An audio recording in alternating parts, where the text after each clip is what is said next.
প্রিয় দর্শক, আপনাদের প্রত্যেককে শুভেচ্ছা জানিয়ে শুরু করছি এনটিভির প্রতিদিনকার আয়োজন স্বাস্থ্য প্রতিদিন।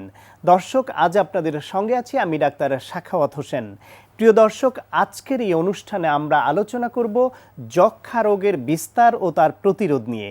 এ বিষয়ে কথা বলবার জন্য আমাদের সঙ্গে স্টুডিওতে উপস্থিত আছেন একজন যক্ষ্মা বিষয়ক গবেষক। চলুন দর্শক, অনুষ্ঠানের শুরুতেই আমরা পরিচিত হয়ে নেই আমাদের আজকের অতিথির সঙ্গে। ডক্টর মোহাম্মদ জিয়াউর রহিম ১৯৫৫ সালের মে মাসে সাতক্ষীরা জেলায় জন্মগ্রহণ করেন। তিনি ১৯৭৭ সালে ঢাকা বিশ্ববিদ্যালয়ে উদ্ভিদ বিজ্ঞানে মাস্টার্স ডিগ্রি অর্জন করেন। এরপর তিনি মাইক্রোবায়োলজিতে পিএইচডি ডিগ্রি লাভ করেন। বর্তমানে তিনি আইসিডিডিআরবি এর টিউবারকুলোসিস ইউনিটে কনসালটেন্ট হিসেবে কর্মরত আছেন।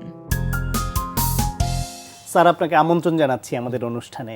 ধন্যবাদ আপনার আমন্ত্রণের জন্য।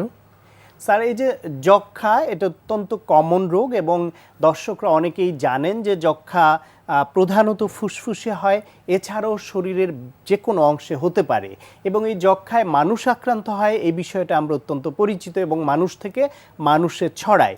কিন্তু আপনি যক্ষ্মা বিষয়ে দীর্ঘদিন ধরে গবেষণা করছেন। আপনার গবেষণার ফল কি বলে? যক্ষ্মা কি শুধু মানুষ থেকেই মানুষে ছড়াতে পারে, নাকি মানুষ থেকে অন্য কোনো পশু পাখিতে কিংবা অন্য কোনো পশু পাখি থেকেও মানুষে ছড়াতে পারে? আপনার এই ছড়ানোর প্রক্রিয়া কি, সে বিষয়ে আমরা শুনবো। আপনার গবেষণার ফল কি বলে?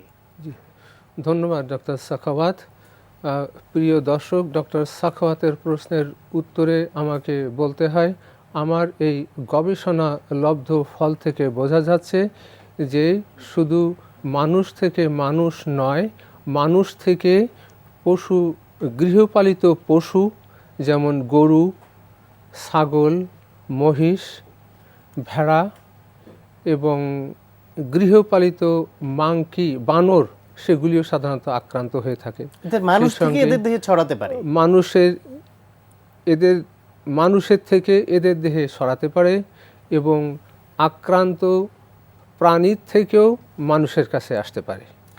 কোনো প্রাণী যদি স্যার আক্রান্ত হয়ে পড়ে, তার যেমন মানুষ, একজন আক্রান্ত মানুষের কাছে আর একজন সুস্থ মানুষ আসলে সে আক্রান্ত হয়ে পড়ে, তেমনি যদি কোনো প্রাণী আক্রান্ত হয় বা কোনো পাখি আক্রান্ত হয়, তার থেকে অন্য কোনো ওই একই জাতির প্রাণী বা পাখিতে কি ছড়াতে পারে?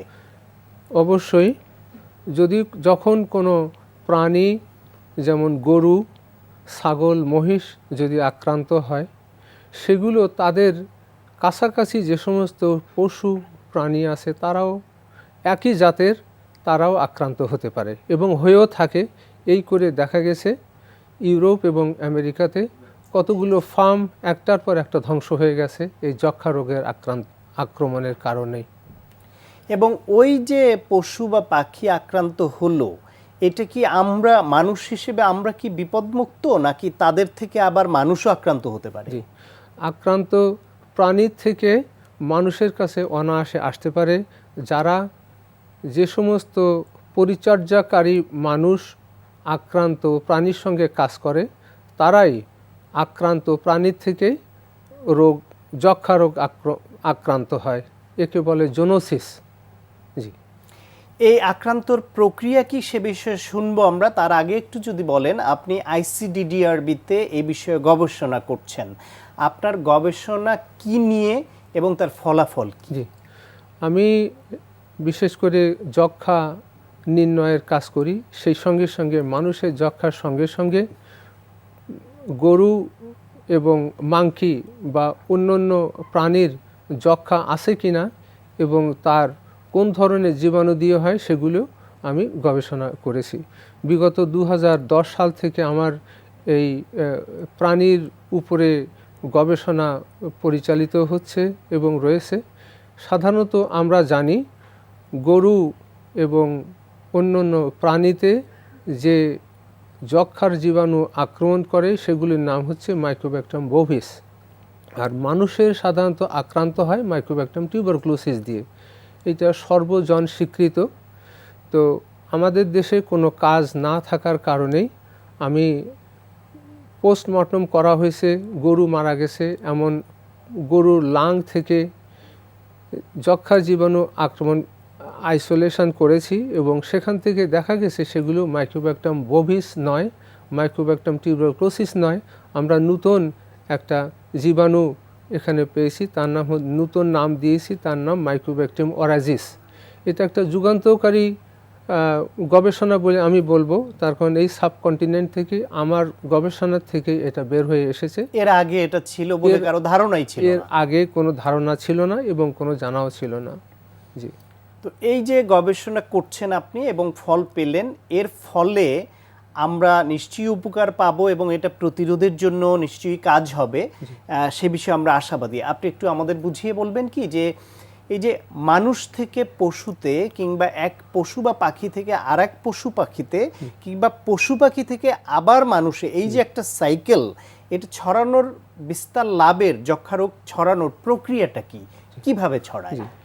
আমরা জানি যক্ষা সাধারণত একটা বায়ুবাহিত রোগ, ফলে মানুষ থেকে মানুষ যেভাবে আক্রান্ত রোগীর হাঁচি কাশি থেকে ছড়ায়, ঠিক তেমনইভাবে আক্রান্ত পশু পাখির সঙ্গে পরিচর্যা করে যারা, তারা যদি যথেষ্ট পরিমাণ সতর্কতা নিয়ে না চলে, তাহলে তারাও আক্রান্ত পশু পাখি পরিচর্যা করার সঙ্গে সঙ্গে তাদের পশু পাখির মলমূত্র, তাদের কাশি এবং হাঁচি থেকে সে যক্ষা রোগ গ্রহণ করবে।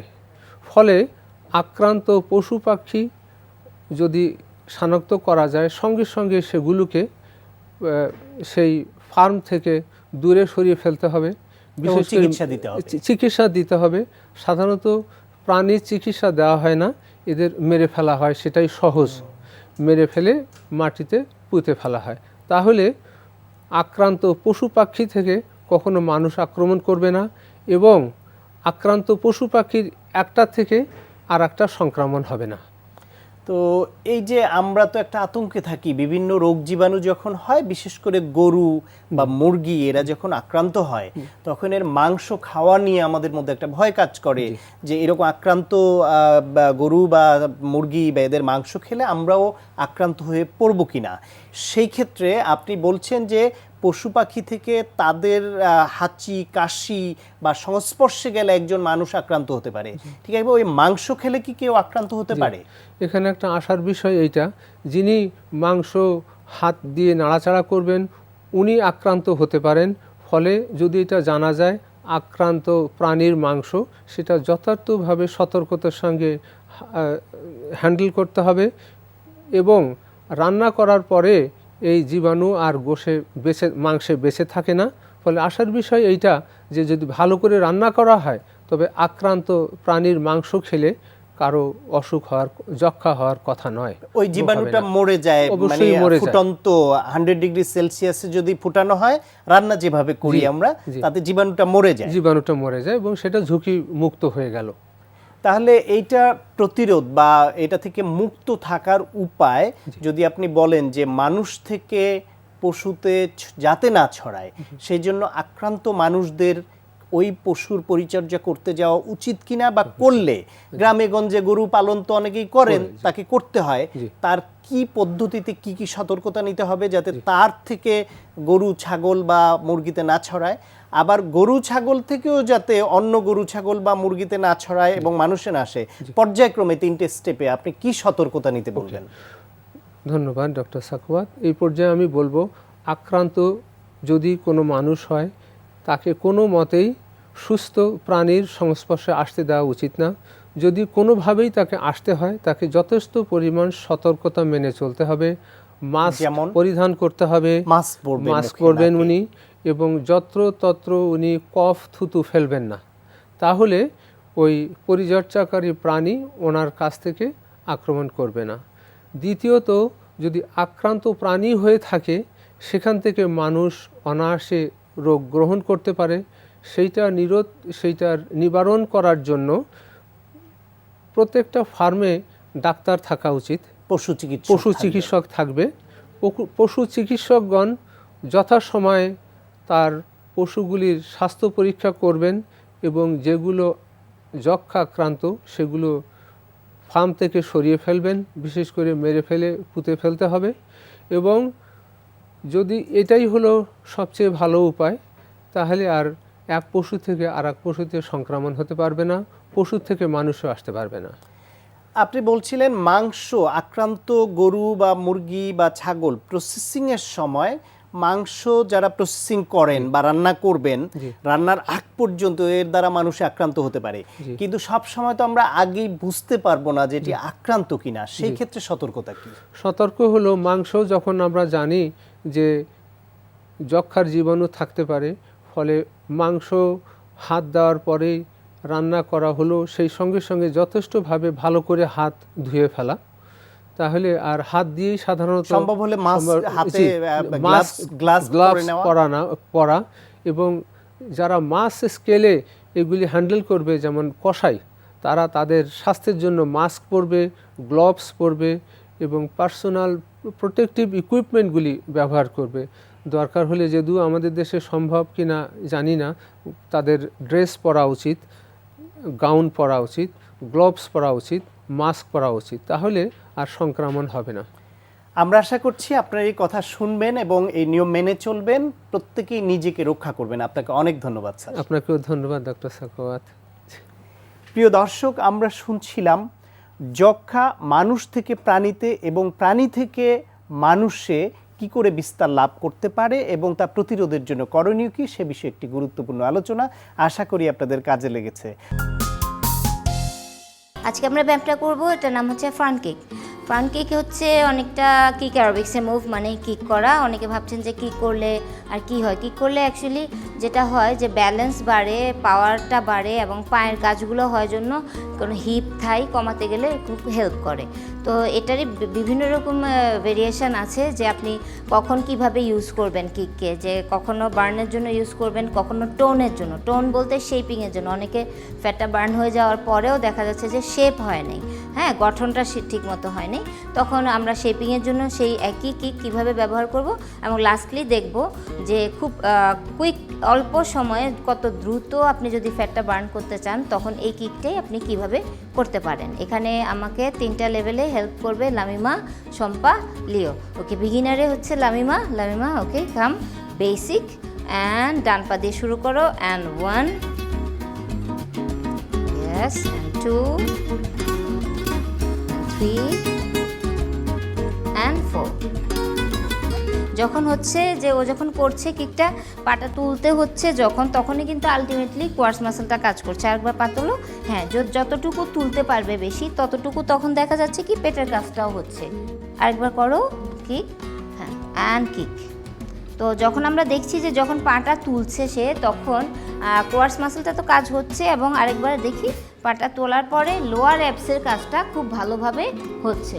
And down. তো স্লোলি এটা শুরু করার পরে যখন দেখবেন যে হ্যাঁ ফ্যাটটা বার্ন হওয়া শুরু হয়েছে পায়ের থাইয়ের, তখন কিভাবে আমরা টোন করব, শেপটা করব, সেটা দেখাবে আমাদেরকে ইন্টারমিডিয়েট লেভেলে শম্পা। ওকে, শম্পা ডান পায়ে, and hold, and 1 and 2 and 3 and 4 and down, অন্য পায়ে, 1 2 3 4 and down।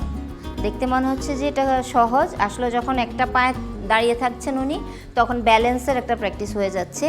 আর যখন কিক করছেন তখন কিন্তু আমরা দেখছি যে কিকটা অত স্পিডে হচ্ছে না, ধরে রাখছেন, মানে টোনিংয়ের জন্য। যখনই লেগসটা ধরে রাখছেন তখন কিন্তু ফ্যাটটা বার্ন হওয়ার পাশাপাশি যেটা হচ্ছে যে শেপটা চলে আসছে। এখন খুব অল্প সময়ে যারা চান যে খুব দ্রুত শেপিংও চাচ্ছেন কিন্তু এবং বার্নিংও চাচ্ছেন, সেটা ইন্টারমিডিয়েট লেভেলে আমাদেরকে এবার দেখাবে লিও। ওকে, লিও, অ্যান্ড ডান পা দিয়ে শুরু, go, and change, and down.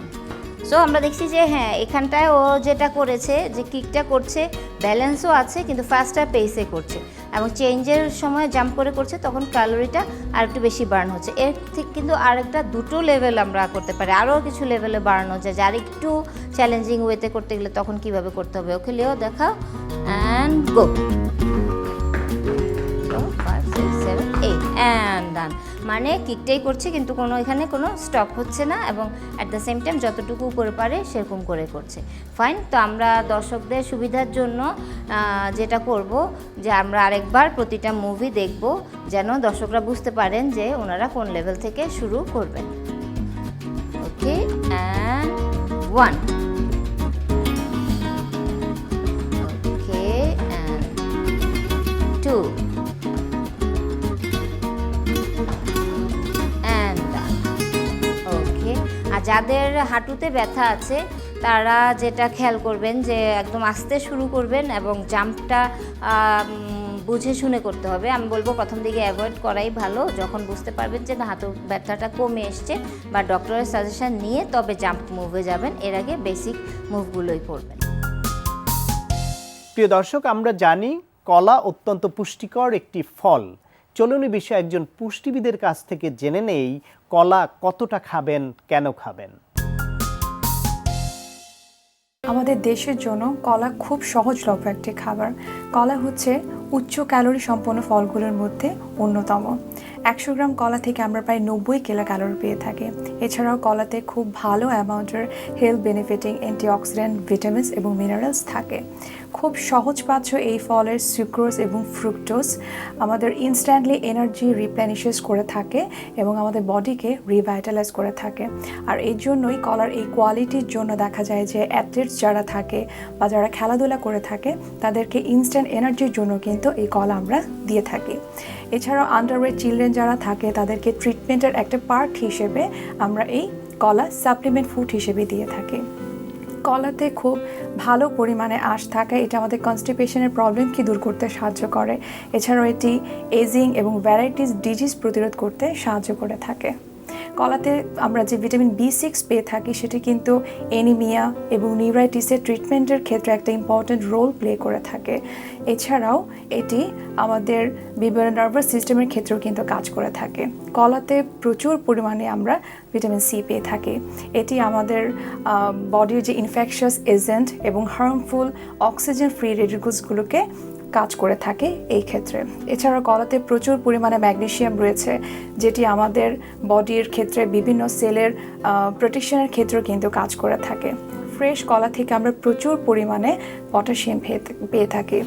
এছাড়াও কলাতে হাই পটাশিয়াম এবং লো সোডিয়াম থাকায় এটি আমাদের মানবদেহের সেল এবং বডি ফ্লুইডের ক্ষেত্রে একটা ইম্পর্ট্যান্ট একটা কম্পোনেন্ট, এবং এগুলো আমাদের হার্ট রেট কন্ট্রোল করে এবং ব্লাড প্রেশারকে কন্ট্রোল করে থাকে। কলাতে যে ডোপামিন রয়েছে, অর্থাৎ কলা খেলে আমাদের শরীরে একটা হরমোন তৈরি হয় যেটাকে আমরা ডোপামিন বলে থাকি। এটি খাওয়ার পরে যেটা হয়, আমাদের শরীরে যে বিষণ্ণতা থাকে বা আমরা যদি কখনো বিষণ্ণ থাকি সেটি কাটিয়ে কিন্তু আমাদের মন মেজাজ একদমই ফুরফুরা হয়ে যায়।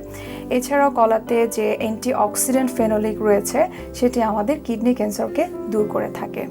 কলা সম্পর্কে আরেকটি ভ্রান্ত ধারণা হচ্ছে যে কলা খেলেই ওজন বেড়ে যায়, বাট আমি বলবো যে কলাতে যে প্রচুর পরিমাণে আঁশ রয়েছে বরং এটি ওজন কমাতেই কিন্তু সাহায্য করে। সুতরাং বলা যায় যে আমরা শিশু থেকে শুরু করে বয়স্ক ব্যক্তি পর্যন্ত আমরা সবাই প্রতিদিন অন্তত একটি করে কলা খাওয়ার চেষ্টা করব। প্রিয় দর্শক, এখন আপনাদের জন্য রয়েছে স্বাস্থ্য প্রতিদিন আজকের হেলথ টিপস। ফ্লু ভাইরাস খুব সহজে এবং দ্রুত একজন থেকে অন্যজনের শরীরে ছড়িয়ে পড়ে। বিশেষ করে শিশুদের মধ্যে বেশি দ্রুত ছড়ায়, তাই সর্দি, জ্বর ও ঠান্ডায় আক্রান্তদের সংস্পর্শে শিশুদের না নেওয়াই ভালো। প্রিয় দর্শক, এই অনুষ্ঠান সম্পর্কে আপনাদের যে কোনো মতামত বা পরামর্শ থাকলে অবশ্যই লিখে পাঠাবেন এই ঠিকানায়। প্রযোজক স্বাস্থ্য প্রতিদিন, এনটিভি, বিএসসি ভবন, 7 তলা, 102 কাজী নজরুল ইসলাম এভিনিউ, কারণ বাজার, ঢাকা 1215। ফ্যাক্স 914338 থেকে 7 পর্যন্ত, অথবা ইমেইল করুন স্বাস্থ্যপ্রতিদিন@ntvpt.com এই ঠিকানায়। প্রিয় দর্শক, আপনার প্রিয় স্বাস্থ্য প্রতিদিনের আগামী পর্ব যা দিয়ে সাজানো হয়েছে। একটা সময় ছিল যখন অ্যানেস্থেশিয়ায় যে ওষুধগুলো ইউজ করা হতো সেই ওষুধগুলো সাইড ইফেক্ট বলেন বা তাদের পার্শ্ব প্রতিক্রিয়া বলেন, হ্যাঁ, ওগুলো অতভাবে স্টাডি করা যায়নি। এখন সময়ের পরিক্রমায় দেখা গেছে যে অ্যানেস্থেশিয়াটা একটা সেফ প্র্যাকটিস। এখানে যে ধরনের ওষুধগুলো ইউজ করা হয় বা যে ধরনের জিনিসপত্র দিয়ে আমরা অ্যানেস্থেশিয়া করে থাকি, হ্যাঁ, এগুলোর সেফটি প্রোফাইল বেশ ভালো।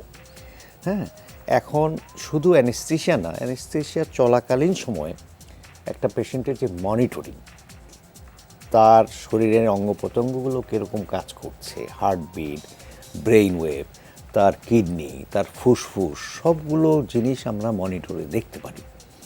দেখার পরে আমাদের একটা আইডিয়া হয় যে রুগীটা কোন পর্যায়ে আছে এবং সার্জারিটা কোন পর্যায়ে আছে, এবং সার্জনদের সাথে আমাদের আলাপ হয়। ওনারা আমাদেরকে জিজ্ঞেস করেন মাঝে মাঝে, রোগী ঠিক আছে তো, বা সব কিছু ঠিকঠাক আছে। আচ্ছা, আমরা মাঝে মাঝে ওই অপারেশন চলাকালীন সময় আবার কিছু পরীক্ষা নিরীক্ষা করি।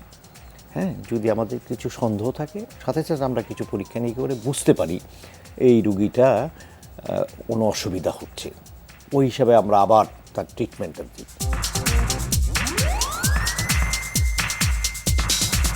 প্রিয় দর্শক, বিশ্বের যে কোনো প্রান্ত থেকে যে কোনো সময় এনটিভিতে সম্প্রচারিত আপনার প্রিয় স্বাস্থ্য প্রতিদিন অনুষ্ঠান দেখার জন্য ভিজিট করুন আমাদের পূর্ণাঙ্গ ওয়েব পোর্টাল www.ntvbd.com।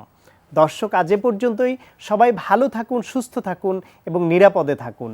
দেখা হবে আগামীকাল ঠিক একই সময়ে নতুন কোনো অতিথি নিয়ে।